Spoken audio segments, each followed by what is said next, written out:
Bonjour et bienvenue dans cette vidéo de présentation sur la recherche participative Masques et Chevaux qui est menée par le groupe Gestion des insectes de l'Association pour le développement des sciences équines à l'été 2025. Pour vous remettre un petit peu le contexte, donc le groupe Gestion des insectes a été créé en 2022 et donc il s'intéresse aux moyens de lutte contre les insectes qui embêtent nos chevaux. Dans ce groupe, en 2022, on a lancé un sondage sur les moyens de lutte contre les insectes volants sur les chevaux et dans leur environnement. Et donc l'objectif de ce sondage, c'était de répertorier les moyens de protection et de lutte utilisés et d'en estimer leur efficacité. Donc ce sondage a été publié sur YouTube, le lien est dans la description de la vidéo.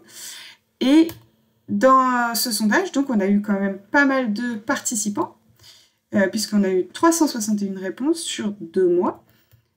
On a appris énormément de choses et notamment on a pu voir que les moyens de lutte les plus utilisés sur les chevaux étaient les masques en seconde position et surtout que ces masques étaient les moyens qui étaient jugés par les répondants comme étant les plus efficaces. Donc c'est ce qui nous a amené à vouloir lancer cette année 2025 ce projet de recherche participative qui s'intitule Masques et Chevaux. Et donc, dont l'objectif va être d'évaluer l'efficacité de ces masques anti-insectes. Donc, pour pouvoir participer, il vous faut un cheval, ou plus, ou même un poney. Il faut que ce dernier ne présente pas de stéréotypie connue. Donc, ça va être des mouvements répétitifs, notamment au niveau de la tête. Donc, tout ce qui est head shaking, mouvements répétitifs de bouche ou de tête, balancement, etc. Donc, si votre équidé présente ce genre de stéréotypie, il ne pourra pas malheureusement participer à cette étude. Il faudra qu'il vive au pré ou qu'il sorte au pré ou au paddock au minimum 3 heures par jour. Il faudra qu'il soit habitué à porter un masque. S'il a des traitements anti-insectes de type compléments alimentaires, comme l'ail par exemple, des sprays, etc., il faudra le préciser lors de l'inscription et arrêter donc ce traitement 48 heures avant le début du protocole. Il vous faudra également un masque qui couvre à la fois les yeux et les oreilles, donc comme vous le voyez là sur cette image, comme le masque de gauche et donc pas comme les masques de droite. Il vous faudra également un appareil pour filmer, smartphone, caméscope, etc., qui soit d'assez bonne qualité. N'importe quel smartphone assez récent fera bien l'affaire. Et donc, il vous faudra compter à peu près 1 heure à passer auprès de votre cheval pour le déroulé du protocole. Donc justement, pour ce protocole, on vous recommande, si vous en avez la possibilité, de mettre votre cheval dans un espace assez restreint, sans alimentation ni congénère. Après, il faut quand même que cet endroit soit ouvert. Il ne faut pas que ce soit l'enfermer dans un manège, un box, etc. Et qu'il soit quand même proche de son lieu de vie habituel pour éviter toute perturbation comportementale. Après, pourquoi pas d'alimentation? C'est pour éviter qu'il se déplace. Après, à la limite, s'il mange du foin, c'est moins gênant. Mais s'il broute, du coup, vous allez devoir le suivre. Et congénère, c'est pour éviter aussi qu'ils se mettent éventuellement tête bêche et donc se chassent les insectes, ce qui biaiserait notre étude. Il faudra choisir une journée où il fera beau, il n'y aura pas de vent et où il y aura beaucoup d'insectes. Il faudra que le cheval ne soit pas transpirant ou mouillé.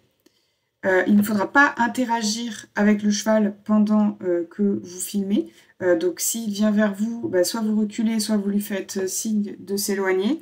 Et si vraiment il devient trop insistant, peut-être trouver des solutions comme se mettre derrière une clôture. Mais éviter au maximum les interactions avec lui, ne pas aller le toucher, le caresser pendant le protocole par exemple. Être le plus stable possible lors du film. Éviter dans la mesure du possible l'utilisation du zoom. Garder la tête du cheval visible, dans la mesure du possible de face, et filmer en période de forte activité des insectes, donc entre juin et septembre. Après, on vous laisse juger en fonction de votre région et de la météo du moment, de la période où il va y avoir le plus d'insectes, et également de la période de la journée. Mais on sait quand même que les insectes sont moins actifs, par exemple le matin, donc il vaudra mieux faire le protocole en fin de matinée ou par exemple en fin de journée, où les insectes peuvent être particulièrement actifs, mais voilà, encore une fois, ça dépend c'est vraiment au cas par cas, donc on vous laisse juger ce point, mais choisissez une période où il y en a beaucoup et où vous auriez mis du coup le masque à votre cheval. Donc pour participer à l'étude, il faut vous inscrire via le formulaire dont le lien est dans la description. Et donc vous aurez à réaliser 3 films de 5 minutes. Donc le premier sera réalisé après que votre cheval ait porté le masque pendant minimum 2 heures. Donc peu importe si c'est beaucoup plus ou seulement 2 heures. Voilà, si votre cheval porte par exemple le masque en permanence, il n'y a aucun souci, vous filmez du coup quand vous voulez. Si vous lui mettez le matin, il faudra attendre minimum 2 heures, mais vous pouvez très bien le mettre le matin et puis filmer en fin de journée ou à midi, voilà, quand vous pouvez aussi et quand il y a évidemment beaucoup d'insectes. Donc ensuite, vous enlevez le masque, vous refilmez 5 minutes. Puis vous attendez 30 minutes, donc en laissant le cheval quand même dans un endroit qui est proche de son environnement. Voilà, vous pouvez aller l'emmener brouter ou juste rester avec lui dans le paddock, faire quelques exercices ou dans le pré, faire quelques exercices à pied par exemple. Mais voilà, ne pas aller faire une séance montée durant ces 30 minutes parce que forcément du coup il va transpirer.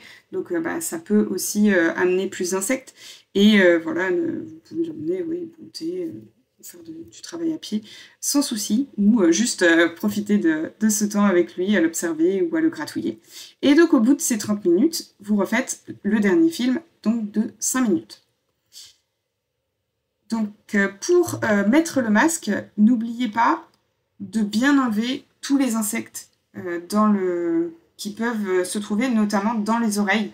Les petits moucherons qui se trouvent dans les oreilles, ça peut être très désagréable pour les chevaux d'en avoir enfermé dans le masque, et donc ça peut provoquer des réactions comportementales assez exubérantes parfois, donc il faut bien veiller à ce qu'il n'y ait pas d'insectes à l'intérieur, voilà, et bien l'ajuster. Donc petit exemple de ce qu'on attend pour une vidéo avec masque. Donc là, on voit que le cheval est assez statique, ça sera pas forcément toujours le cas, mais voilà, s'il bouge, n'hésitez pas à le suivre. Mais si vous avez la possibilité, voilà, encore une fois, de le mettre dans un espace plus petit, ce sera plus facile pour vous.